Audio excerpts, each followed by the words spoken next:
Welcome to It's Good to Be Smart. I'm your host, Dr. Dave Mulder. I love to learn new things, and I hope you do too, because it's good to be smart.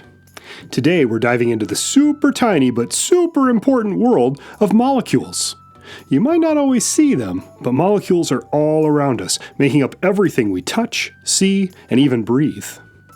So what exactly is a molecule? Well, imagine that atoms are like Lego bricks. When you snap these pieces together in a certain way, you create something new, a molecule. Molecules are made up of two or more atoms bonded together. These atoms are like the building blocks of matter. And just like you can create lots of different structures with Lego pieces, you can also form all sorts of different molecules depending on how you combine the atoms.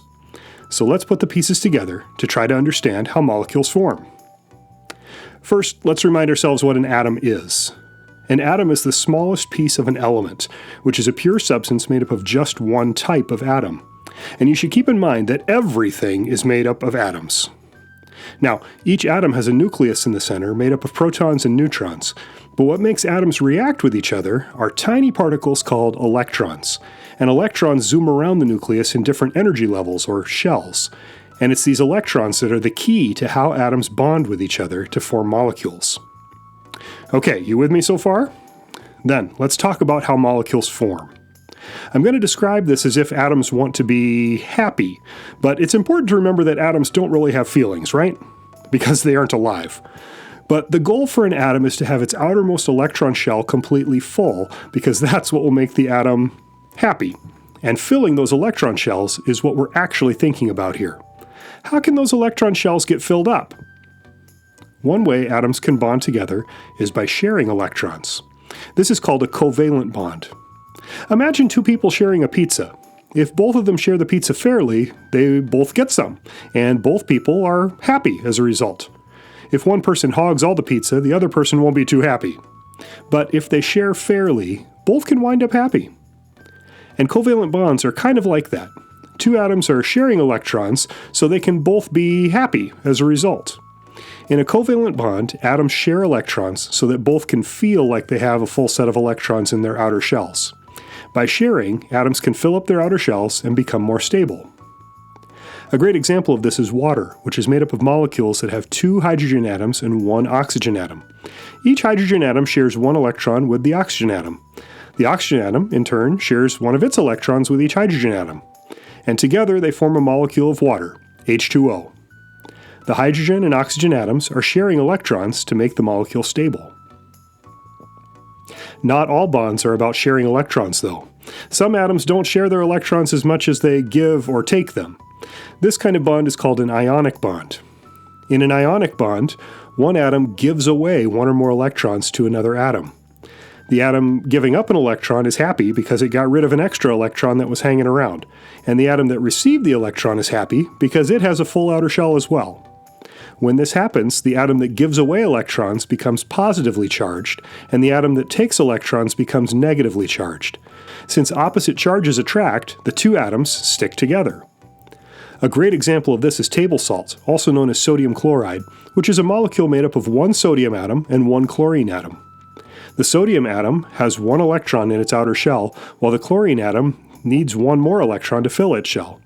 So, the sodium gives away an electron to chlorine.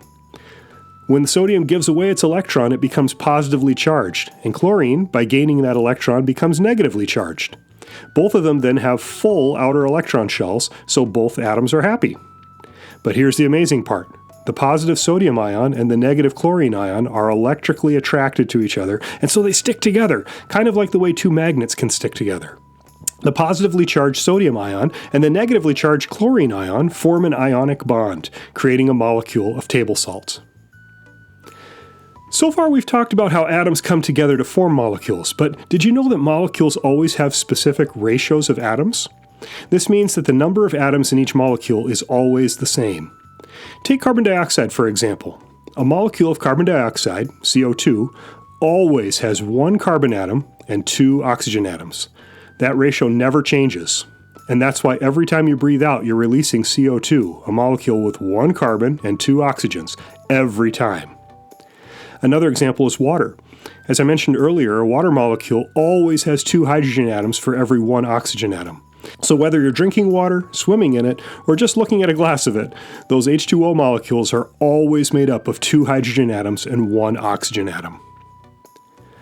Molecules are the reason everything around you exists. Every material, from the air you breathe to the food you eat, is made up of molecules. Even your own body is made up of trillions of molecules. Understanding molecules helps scientists explain everything from how plants grow to why you catch a cold to how your phone works. Now, before we close out today's episode, here are a couple more fabulous facts about molecules that might surprise you.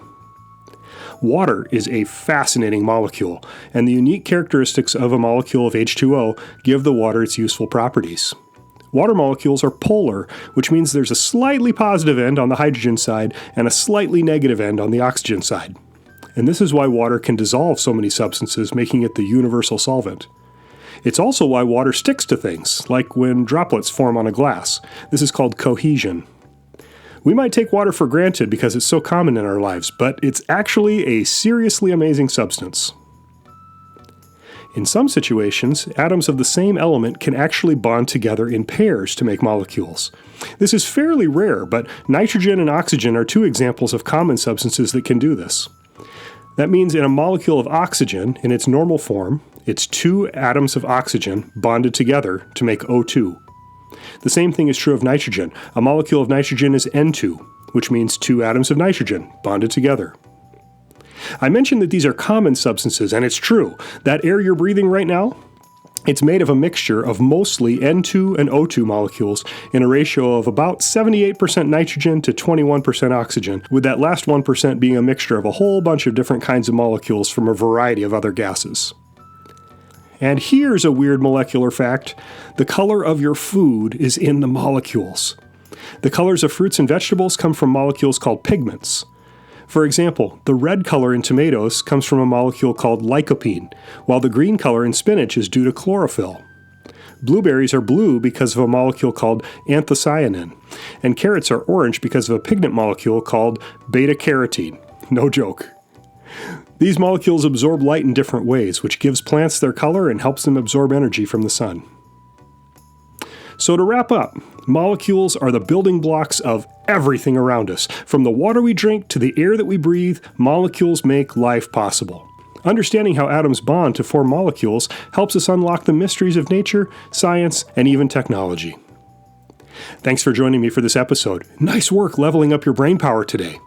Remember, smart isn't something you are, it's something we become as we're learning. So keep listening, keep learning, and keep getting smarter every day.